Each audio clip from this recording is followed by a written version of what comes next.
ഇനി 54-ാമത്തെ. മദാനി ജേതും ശക്യാനി നവാദേന മിഥോ ബലാ പ്രമാദേന മദദ്വേഷി വാദമാത്രേണ നശ്യതി. വാദേന വാഗ്വാദം കൊണ്ടോ, മിഥബലാത് അന്യോന്യം പരസ്പരം ശക്തി കൊണ്ടോ, മദാനി മതങ്ങളെ ജേതും ജയിക്കുന്നതിന് ന ശക്യാനി ശക്യമല്ല, അല്ലെങ്കിൽ ഒരിക്കലും പറ്റുകയില്ല. പ്രമാദേന അറിവില്ലായ്മയാൽ, വിദ്യാജ്ഞാനത്താൽ, മതദ്വേഷി അന്യമതത്തെ ദുഷിക്കുന്നവൻ, വാദമാത്രേണ വാഗ്വാദത്താൽ തന്നെ നശ്യതി നശിക്കുന്നു. സ്വമതമുള്ളവനാണ് അന്യമതത്തെ ദുഷിക്കുകയുള്ളൂ. സ്വമതവാദം അതൊരു ദോഷമാണ്. സ്വമതവാദം ഒരു ദോഷമാണ്. സ്വന്തം മതത്തെ പുകഴ്ത്തുക, സ്വന്തം മതമാണ് ശരി, മറ്റു മതങ്ങളൊക്കെ മോശമാണ്, ഒന്നിനും കൊള്ളാത്തതാണ്, മറ്റു മതങ്ങളൊക്കെ എത്രമാത്രം നമുക്ക് കുറച്ച് കാണിക്കാമോ അങ്ങനെ പറയുന്ന ആളുകളൊക്കെ നശിച്ചു പോകും എന്നാ പറയുന്നത്. എന്തുകൊണ്ട് നശിക്കുന്നു? നെഗറ്റിവിറ്റിയാണ് അവർ മനസ്സ്. ദോഷങ്ങൾ മാത്രമേ കാണൂ. അത് നാശത്തിന് കാരണമാണ്. കാരണം മതങ്ങൾ തമ്മിൽ പരസ്പരം മല്ലിട്ടൊരിക്കലും ജയിക്കാൻ കഴിയില്ല. മല്ലടിച്ചതുകൊണ്ടോ ഫൈറ്റ് ചെയ്തുകൊണ്ടോ മതജയം ഉണ്ടാകുന്നില്ല. തെളിവുകൾ എന്തെന്ന് ചോദിച്ചു കഴിഞ്ഞാൽ, പാശ്ചാത്യ നാട്ടിലെ കുരിശ് യുദ്ധങ്ങൾ ഉണ്ടായിട്ടുണ്ട്. ഒന്നല്ല, പലതവണ. ക്രിസ്തുമതവും ഇസ്ലാം മതവും തമ്മിൽ യുദ്ധത്തിൽ ഏർപ്പെട്ടിട്ടുണ്ട്. പക്ഷേ അതെല്ലാം അവരുടെ ശത്രുത വർദ്ധിപ്പിച്ചിട്ടേ ഉള്ളൂ. ഒരിക്കലും മതസമന്വയം ഉണ്ടാക്കിയിട്ടില്ല. ഇന്ത്യയിലും അത്തരത്തിൽ ശൈവ മതഭക്തരും വൈഷ്ണവ മതഭക്തരും തമ്മിലൊക്കെ ഷണ്ഠകൾ കൂടുമായിരുന്നു, വഴക്കുണ്ടാക്കുമായിരുന്നു. തമിഴ്നാട്ടിലൊക്കെ നടു റോട്ടിൽ വെച്ച് അവർ അടികൂടും. ശിവനാണ് വലുത്, വിഷ്ണുവാണ് വലുതെന്ന് പറഞ്ഞിട്ട്. എത്ര ബാലിശ്യമാണെന്ന് നോക്കൂ. കുട്ടികൾ പോലും അത്തരം വഴക്കിൽ ഏർപ്പെടുകയില്ല. പക്ഷെ ഭക്തന്മാരെ ഇങ്ങനെ ഏർപ്പെടുന്നു എന്നുള്ളതാണ്. അതുകൊണ്ട് നിങ്ങൾ ഒരിക്കലും ആദ്യം സ്വമത ഭ്രാന്ത് ഇല്ലാതിരിക്കും. അത് ഭ്രാന്താണ്. രണ്ടാമത്, അതിൻ്റെ അടിസ്ഥാനത്തിൽ തർക്കിക്കാനും മറ്റുള്ളവരെ തോൽപ്പിക്കാനും നടക്കാതിരിക്കുക. അതും രോഗമാണ്. അത് നമ്മൾ സാമൂഹിക ജീവിതത്തിൽ നിരവധി രോഗങ്ങൾ നമ്മുടെ മനസ്സിൽ കൊണ്ടു നടക്കുന്നുണ്ട്. ആ രോഗങ്ങൾ കളയണം. ഗുരു ഒരു നല്ല വിശ്വഗുരനാണ്. മനഃശാസ്ത്രപരമായിട്ട് ഗുരു ഒരുപാട് ഔഷധങ്ങൾ നമുക്ക് തന്നിട്ടുണ്ട്. ഈ രോഗം ഒന്ന് മാറ്റിയെടുക്കണം. ഈ സാമൂഹിക ജീവിതത്തിൽ മതവിദ്വേഷം, ആത്മോപദേശ ശതകത്തിൽ ഗുരു നല്ല ഒരു ശ്ലോകം കൊണ്ടാണത് പറയുന്നത്. പൊരുതു ജയിപ്പത സാധ്യം, ഒന്നിനോടൊന്നൊരു മതവും പൊരുതാലൊടുങ്ങുകയില്ല, പരമതവാദി തോർത്തിടാതെ പാഴേ പൊരുതു പൊലിഞ്ഞിടുമെന്ന ബുദ്ധി വേണം. പൊരുതു ജയിപ്പത് അസാധ്യം. പൊരുതി ജയിക്കുക എന്ന് പറയുന്നത് സാധ്യം. നിങ്ങൾക്ക് അറിയാം, ഈ ലോകത്ത് യുദ്ധങ്ങളെല്ലാം തന്നെ പരാജയങ്ങളായിരുന്നു. ഒരു യുദ്ധവും യഥാർത്ഥത്തിലുള്ള വിജയമല്ല. നമുക്കൊരിക്കലും വേറൊരാളെ കീഴ്പ്പെടുത്തിയിട്ട് ജയിക്കാൻ കഴിയില്ല. ഇവിടെ നമ്മൾക്ക് നടക്കുന്ന രാഷ്ട്രീയ കുടിപ്പകകൾ പോലും ഒരു വെട്ടും കൊലയിലും അത് അവസാനിക്കുമെന്നാണ് നമ്മൾ കരുതുന്നത്.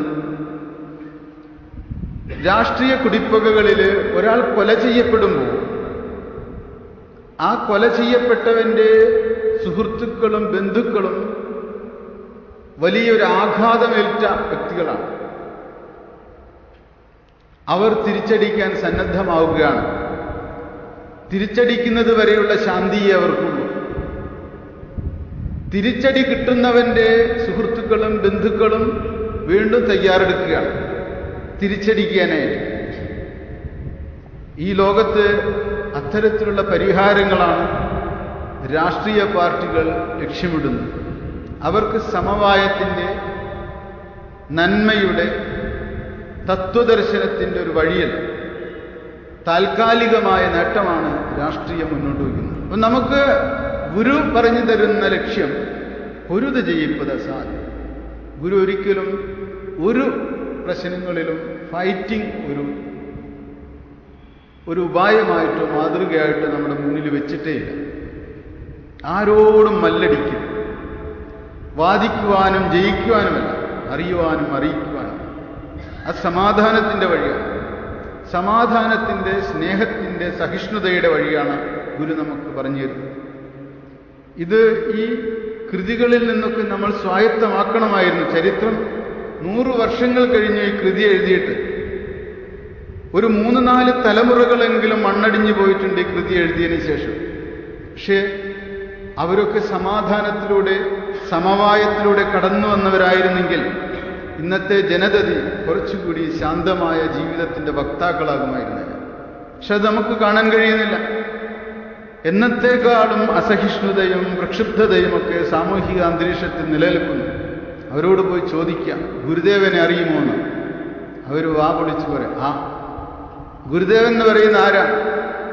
ഇപ്പോൾ ആളുകൾക്കെല്ലാം എടുത്ത് ഉപയോഗിക്കാവുന്ന ഒരു കരു, അതിൽ കൂടുതൽ അവർക്ക് എന്തറിയാനാണ്? അപ്പം നമ്മൾ ഇതെല്ലാം പഠിച്ച് പ്രബുദ്ധമാകണം. ഒരു ജനത പ്രബുദ്ധമാകണം. പ്രബുദ്ധമാകുമ്പോഴാണ് നമുക്ക് ഉത്തരവാദിത്വം ഉണ്ടാകുകയുള്ളൂ. പ്രബുദ്ധമായ ഒരു ജനതയ്ക്ക് മാത്രമാണ് ഒരു സമൂഹത്തിൽ എന്തെങ്കിലും ചെയ്യാൻ പറ്റുള്ളൂ. ഒരാളുടെ തെറ്റ് സ്നേഹപൂർവ്വമെങ്കിലും തിരുത്താൻ പറ്റുള്ളൂ. വേറൊരാളോട് നമുക്ക് സ്നേഹത്തോടെ പറഞ്ഞു കൊടുക്കാൻ കഴിയുള്ളൂ. ഇങ്ങനെയല്ല ഗുരു. ഗുരു ഒരിക്കലും അങ്ങനെ പറഞ്ഞിട്ടില്ല. എവിടെയെങ്കിലും പറഞ്ഞിട്ടുണ്ടെങ്കിൽ നമുക്കൊന്ന് കാണിച്ചു തരൂ, നമുക്ക് അത് മനസ്സിലാക്കാനുണ്ട്, പറയണം അവരോട്. ഇതാ ഗുരു പറഞ്ഞ് ഞാൻ നിങ്ങൾക്ക് കാണിച്ചു തരാം എന്ന് പറഞ്ഞിട്ട് ഇതെല്ലാം കാണിച്ചു കൊടുക്കണം. അവരെ പഠിപ്പിക്കണം. ഇതെല്ലാം വാദം കൊണ്ട് നമുക്ക് ജയിക്കാൻ കഴിയില്ല. ഒരു മതമാകുവതിനുരപ്പതെല്ലാവരും. ചില ആളുകൾ പറയും ഒരു മതം ആകണം, ഈ ലോകത്ത് ഒരു മതം വേണമെന്നാണ് പറയുന്നത്. അവരുടെ ഉദ്ദേശം എന്തെന്നറിയാം? അത് അവരുടെ മതമായിരിക്കണം.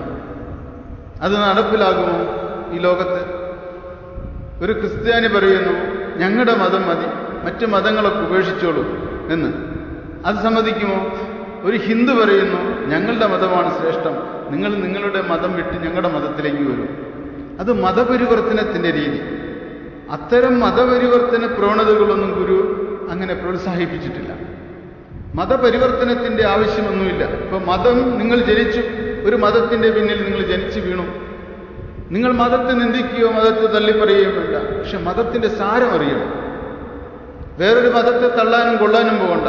പക്ഷെ മതത്തിൻ്റെ സാരം അറിയണം. നിങ്ങൾ ജനിച്ച ഒരു മതം ദോഷമുണ്ടെന്ന് പറയാൻ കഴിയില്ല.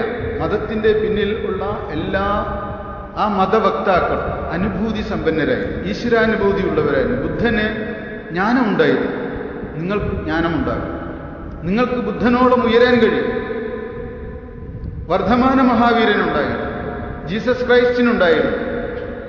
അവരുടെ തലത്തോളം നിങ്ങൾക്ക് ഉയരാൻ കഴിയും. പക്ഷെ നിങ്ങൾ ഒരിക്കലും ഒരു ബുദ്ധനാകുന്നില്ല, ഒരു ക്രിസ്തുവാകുന്നില്ല, ക്രിസ്തുവിൻ്റെ തലത്തിലേക്ക് ഉയരുന്നുമില്ല. അതാണ് മതവും മതത്തിൻ്റെ പ്രവാചകന്മാരും മതത്തിൻ്റെ മനീഷികളും മത അനുയായികളൊക്കെ തമ്മിലുള്ള വ്യത്യാസം. മത അനുയായികൾ മൂഢന്മാരാണ്. മത അനുയായികൾ എന്ന് പറയുന്നത് അന്തഃസാരശൂന്യരാണ്. അവർ ചുമ്മാ അതിൻ്റെ പിന്നിൽ നടക്കുന്നവരാണ്, അതിൻ്റെ അസ്ഥിക്കൂടം ചുമക്കുന്നവരാണ്. യഥാർത്ഥത്തിൽ മതത്തിൻ്റെ മജ്ജ എന്ന് പറയുന്നത്, സാരം എന്ന് പറയുന്നത്, അത് രുചിച്ചവർക്ക് മാത്രമേ അത് അറിയുള്ളൂ. അത് അപൂർവത്തിൽ അപൂർവ ആളുകളാണ്. അപ്പോൾ വാദം കൊണ്ട് നശിക്കുന്ന മനുഷ്യൻ.